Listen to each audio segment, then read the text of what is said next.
Chapter 14. Case Studies. It Could Happen to You. In this final set of supernatural case studies, please note that none of the people you'll read about here tried to make anything happen. They simply had an intention and at the same time surrendered the outcome to something greater. When they hit that moment, whether it was a healing or a mystical experience, their personality wasn't creating the experience. Something greater came through them and did it for them. They connected to the unified field, and it was their interaction with this intelligence that moved them in some way. As you know by now, after everything you have read in this book, that intelligence also lives within you. Divine. Can you hear me? In 2014, Stacy began experiencing severe headaches. For 25 years, she had worked in healthcare as both a registered nurse and an acupuncturist. She had always maintained a healthy lifestyle and rarely took medications, so the sudden appearance of headaches so excruciating they nearly caused her to black out was alarming. After a year of exploring countless alternative therapies, she finally went to a doctor who ordered a CAT scan. The diagnosis was a meningioma, a benign tumor that wraps around certain nerve tissue in the spinal nerves. Stacy's was sitting on or near her 8th cranial nerve, which began obstructing her acoustic nerve and creating significant changes in her neurological functions. The acoustic nerve has 2 branches, one for hearing and the other for balance. So, in addition to unrelenting pain and loss of hearing, she was dizzy and nauseated.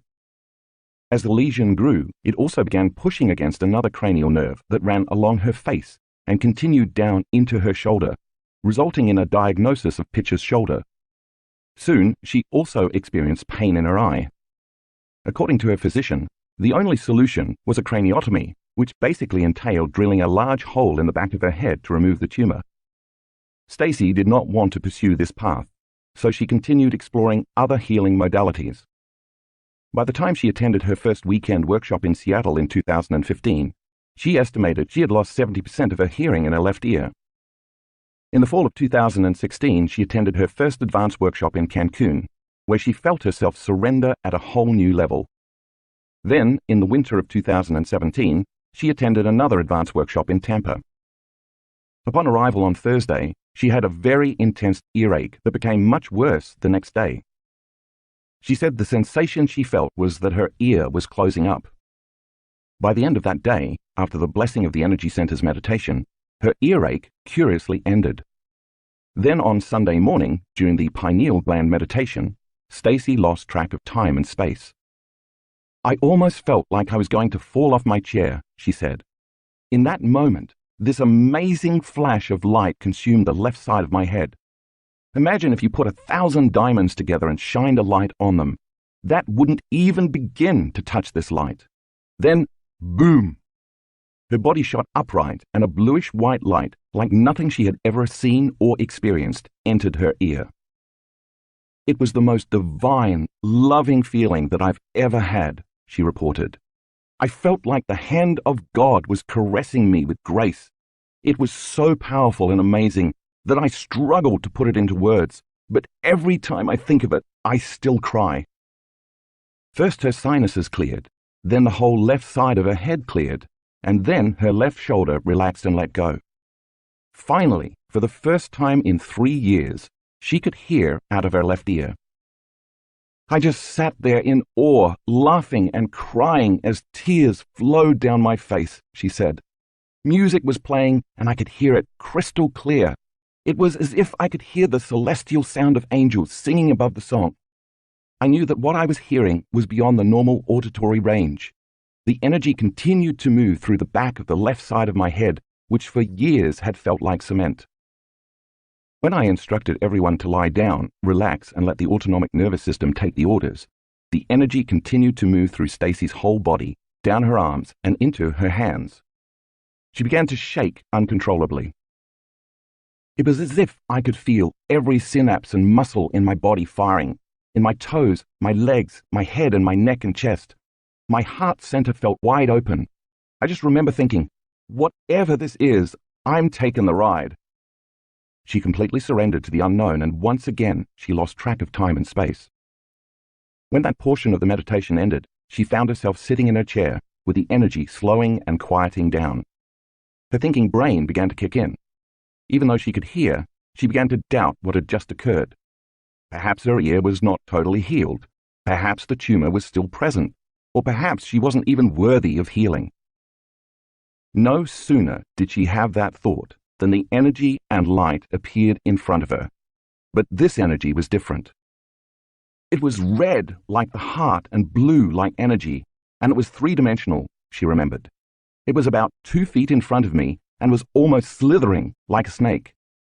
All this was happening with my eyes closed. It was multi-dimensional, beautiful, crazy, gorgeous, fractal, and it came right up to my face. It was almost as if this energy wanted to say, "You have doubts? We'll show you." Then it shot into my heart. My chest opened up. I sat back on the chair, and my arms fell wide open. I knew it was the energy of everything, the energy of chi, of spirit, of the divine, of the universe. Life is different now, she told me. For one, my hearing is at 100%. But it's more than that. It's hard to put into words, but I know that no matter what, I'm going to be okay. Life will never be the same because I know underneath everything, it's spirit who is looking to be heard and healed.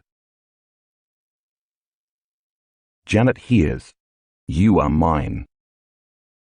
While Janet occasionally meditated, it was never a regular habit. Yet one afternoon, 25 years ago, during a meditation, she had what she calls a spontaneous experience.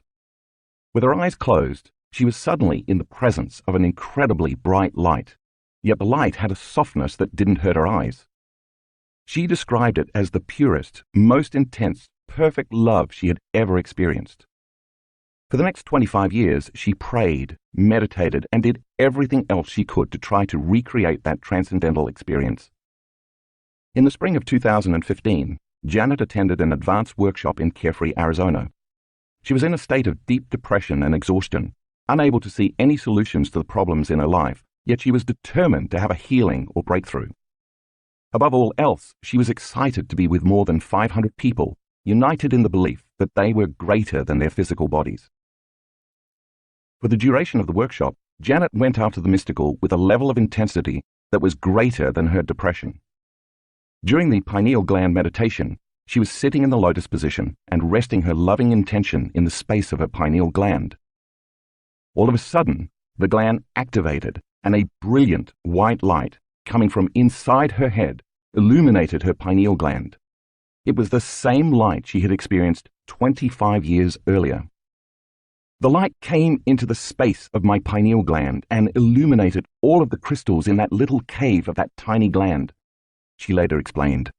The light continued to illuminate my entire being down to the cellular level. My spine then straightened, my head went back, and I just embraced it. I just let it all happen. I was simultaneously in ecstasy, bliss, gratitude, and love. Next, an inverted triangle of light came down from above her, through the top of her head. She knew this triangle was the presence of a loving intelligence. The point of the inverted triangle joined the peak of her pineal gland, forming a double geometric shape. The intense frequency of coherent light was carrying a message for Janet. The light kept saying to Janet over and over, "You are mine, you are mine," which she took to mean, "I love you more than anything else in the world." "Please enter and take charge of my life," Janet responded, and as she surrendered to it, she started to experience a download of information coming through the top of her head in the form of the brilliant light. The light was threaded with strands that looked like luminous, cobalt blue pearls. The light moved slowly and descended through her entire body. This energy was the result of a reverse torus field, the field that moves in the opposite direction of the upward field created during the breath. And it was energy from the unified field, from beyond the visible light spectrum and beyond our senses. The inner experience was so real that it rewired her brain and sent a new emotional, energetic signal to her body, and in an instant, her past was washed away. The download of the frequency of coherence and wholeness gave her body a biological upgrade. By the time she left the workshop, her depression and her exhaustion were completely gone. "This ecstatic experience," she insisted, "has changed my life forever." connected beyond time and space by love. During a Project Coherence meditation broadcast from Lake Garda, Italy, participants from all over the world joined us in the belief that we are more than just matter, bodies and particles, and that consciousness influences matter and the world. During the meditation, Sasha was in New Jersey visualizing bringing the earth into her heart. When we went to the heart, I felt all these shoots and leaves growing from my heart center and through my body, she told me. There were branches, leaves, and blossoms coming out of my arms, fingers, and ears, as well as white blossoms all over my face. I had literally become the surface of the earth garden. As soon as the meditation was over, Sasha looked down at her phone and saw that her best friend, Heather, had sent her a picture from Ireland. While we had been doing the meditation, Heather had been walking through a garden. She happened to look down and saw moss growing on a rock in the shape of a heart. Heather took a picture of the moss with her phone and sent it to Sasha with a note that says, "Saw this and had the overwhelming feeling of your presence. Love you." Donna helps souls cross over. When Donna attended her first weekend workshop in 2014 in Long Beach, California, she never would have called herself a meditator. She'd only meditated a handful of times before. A technical writer, she had a very analytical mind. But that's the beauty of this work. When you have no expectations, you are often more open to wherever the experience takes you. So she was totally taken by surprise when at some point during one of her meditations that weekend, she slipped out of her everyday consciousness and found herself surrounded by hundreds of interdimensional beings. They weren't angry or malevolent, she told me, but it was very clear to me that they wanted something from me. Some of them were fairly young, like 12 or 13. I knew immediately that they were the people my fiancé had killed. Donna was engaged to a former United States Army Ranger, and during his service in Iraq, he had been a sniper. When Donna returned home from the workshop and told her fiancé about her experience, he confirmed that some of the people he killed to protect his fellow soldiers were quite young. While she found the connection curious and fascinating, she didn't know what to do with the information. But there was no question in her mind that the experience was real because it was beyond anything she could have simply conjured. 2 years later, Donna was at an advanced workshop in Carefree, Arizona. After completing the first meditation, she turned to a friend sitting next to her and said in a daze, without even being aware of what she was saying, "There are beings in this room, and they are here to help us." Early Sunday morning, for the pineal gland meditation, Donna was slated to have her brain scanned. Once again, at some point during the meditation, Donna found herself suddenly in the company of the same interdimensional beings who had surrounded her during her first workshop 2 years earlier. But this time they were standing in a line off to her right. "Again, I felt like they wanted something from me, but I didn't know what it was," she said.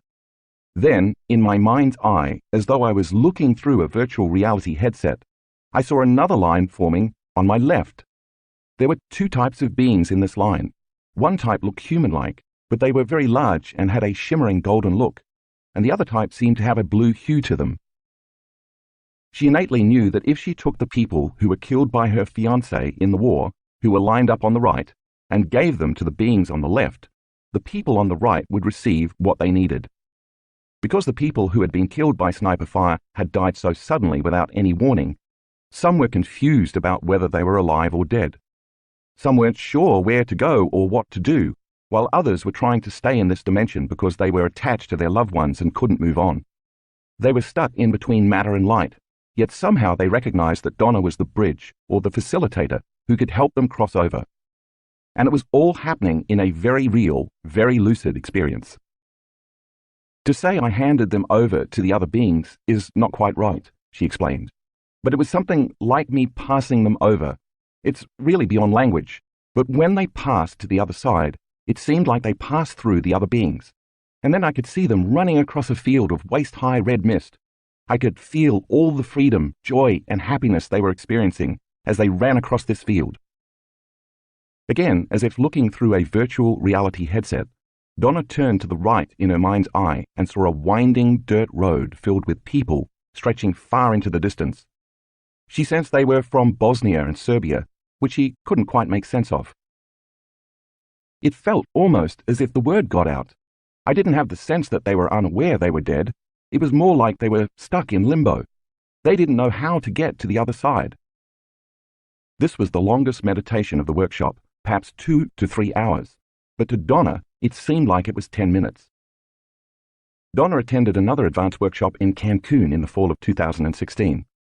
This time, when I asked the students to surrender their consciousness to merge with the consciousness of the unified field, Donna had the experience of becoming the universe.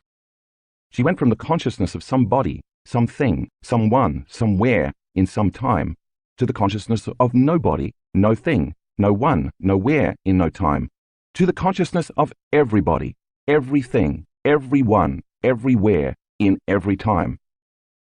In the instant her consciousness connected with the unified field, the field of information that governs the laws and forces of the universe, she became the universe. She was in bliss.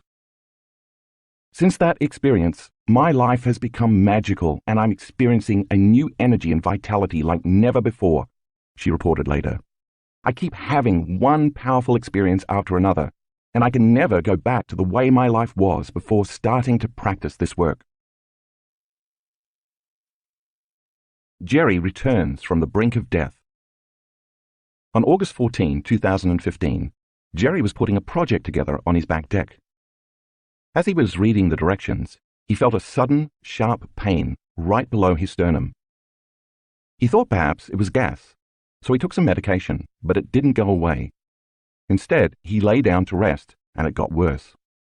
By the time he tried to get up, he started losing his ability to stand, and thought he might pass out. As the pain became more intense and his breathing grew shorter, he called an ambulance. With all his might, he dragged himself about 15 feet outside to the driveway so the paramedics wouldn't have to kick in his door. Kneeling on the driveway, he collapsed, waiting for the emergency medical technicians. When they arrived, they assumed he was having a heart attack and immediately began to follow that protocol. "You guys don't understand. I'm having a really hard time breathing," he told them. "We have to get to the hospital right away." Jerry knew what he was talking about. He'd worked for 34 years as a medical technician in the very emergency room where they were about to take him.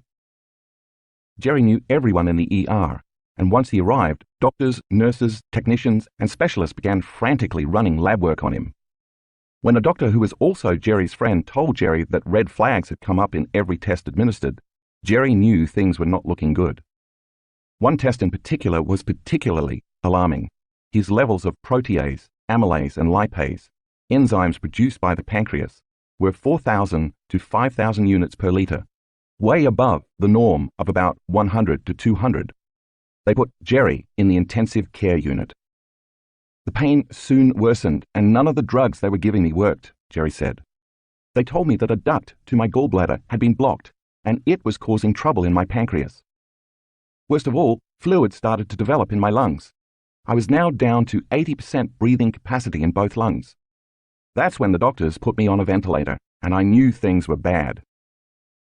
The doctor then asked his team to turn on the TV to Boston, allowing the doctor to have an immediate teleconference with other doctors in a larger hospital in the nearest big city.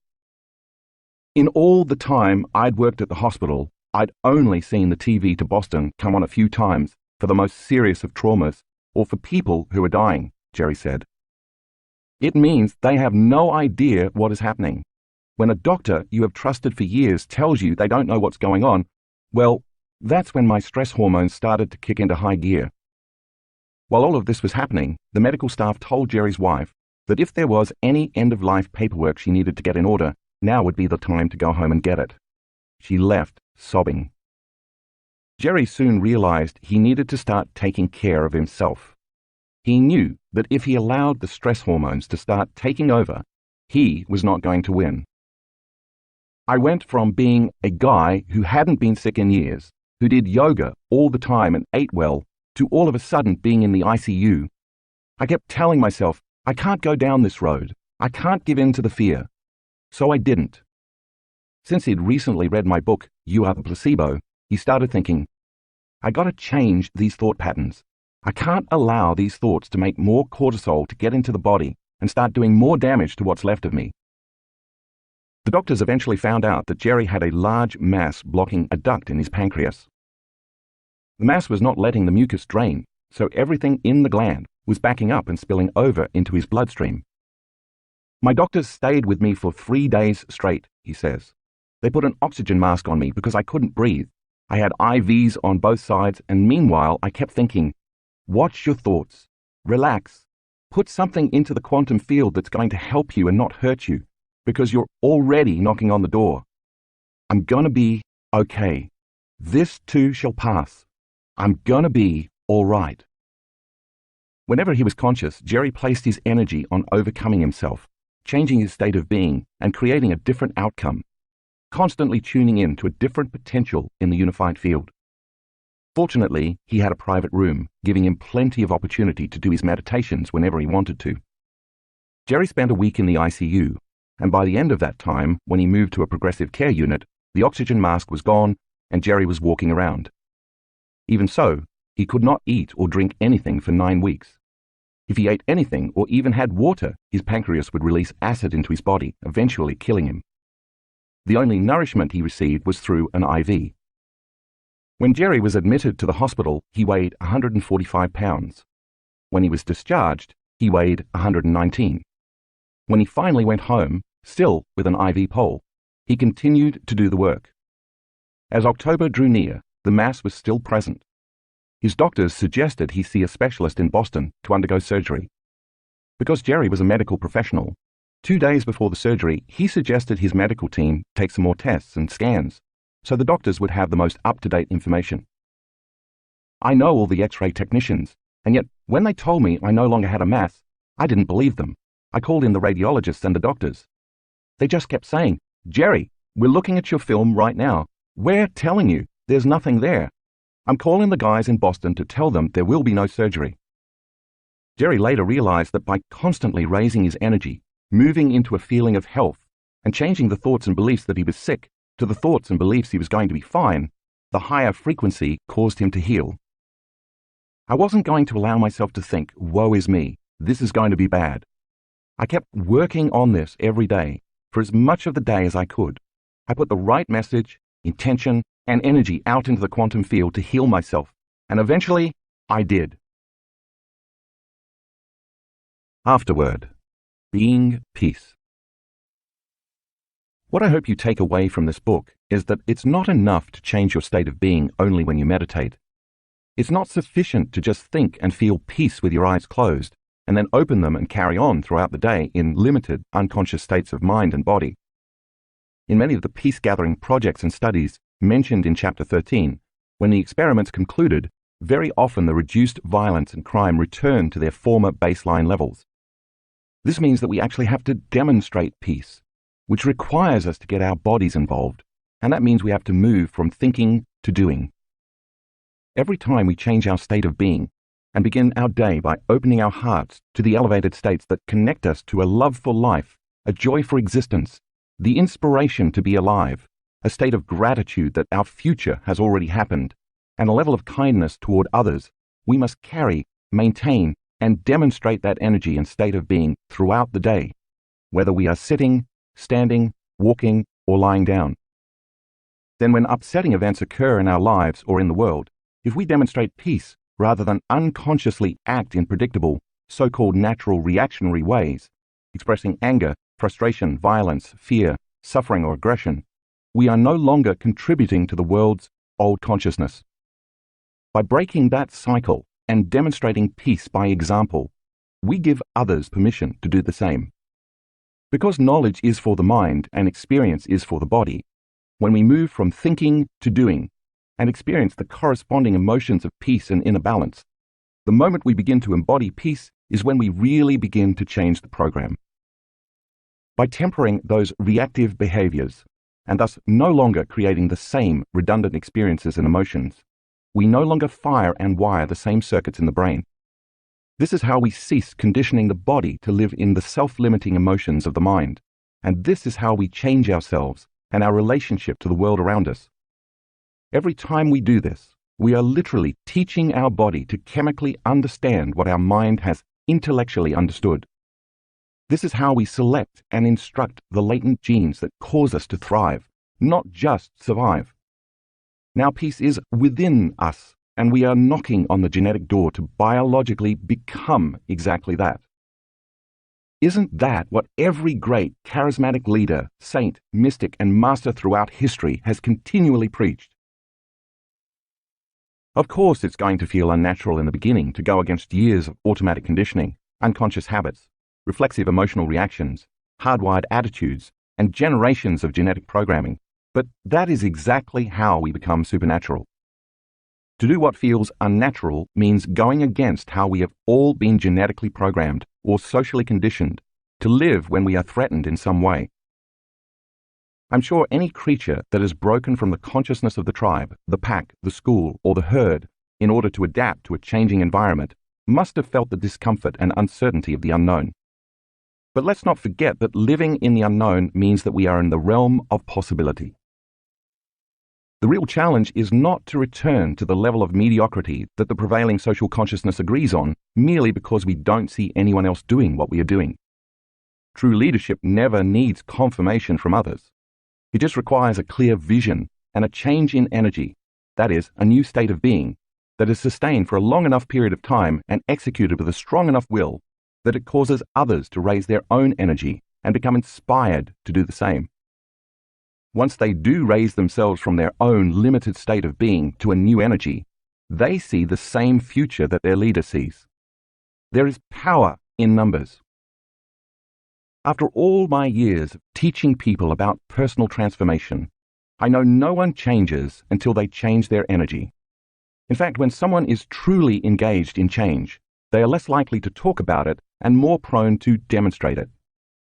They are working on living it.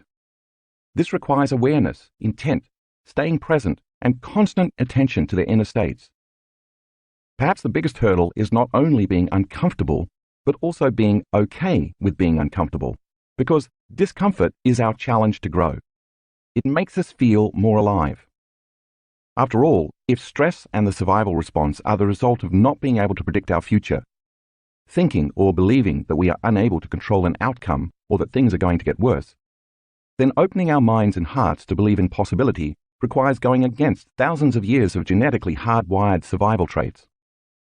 We must lay down the very thing that we have always used to get what we want for something much better to occur.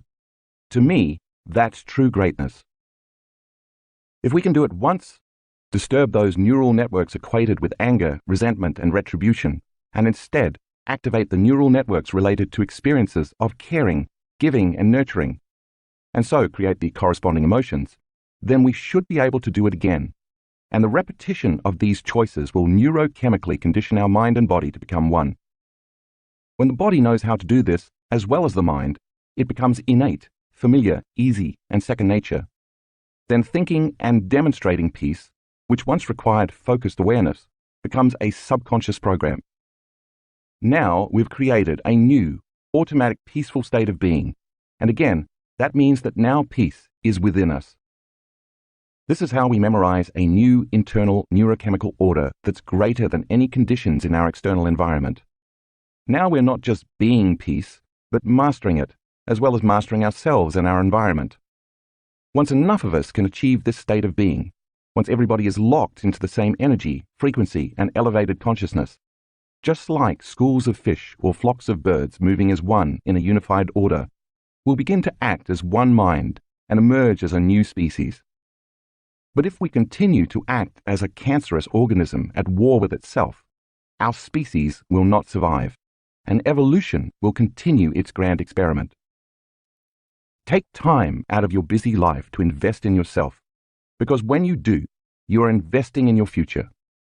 If your familiar environment is controlling how you think and feel, it's time to retreat from your life and go inward so you can reverse the process of being a victim of life and instead become a creator of it. After reading this book, by now you know that it's possible to change yourself from within, and that when you do, it will be reflected in your outer world. This is a time in history when it's not enough to simply know. This is a time to know how. According to the philosophical understanding and scientific principles of quantum physics, neuroscience, and epigenetics, we now understand that our subjective mind influences the objective world. Because mind influences matter, we are compelled to study the nature of mind. Our understanding then allows us to assign meaning to what we're doing. If knowledge is the precursor to experience, then the more knowledge we have about how powerful we are, as well as understanding the science behind how things work, the more we can understand the limitlessness of our potential, both as individuals and as a collective. Because we are constantly deepening and broadening our understanding of the interconnectedness of all living systems, and because each of us is a contributor to the Earth's field, I believe we can collectively create and guide a new, peaceful, and prosperous future upon this planet. It all begins by making a habit of practicing leading with our hearts, raising our energy, and tuning in to greater information and frequencies of love and wholeness. With effort and intention, we should begin to produce a coherent electromagnetic signature. Just like dropping pebbles in a still lake over and over, as we continue to raise our energy and open our hearts, we're producing bigger and bigger electromagnetic fields. This energy is information, and we each have the power to direct our energy with intention to produce non-local effects on the nature of reality.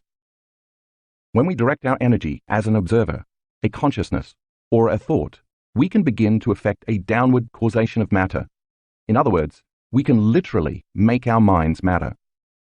When we practice these concepts on a consistent basis, changing our levels of energy from survival states to greater levels of awareness, compassion, love, gratitude, and other elevated emotions, these coherent electromagnetic signatures entrain to one another.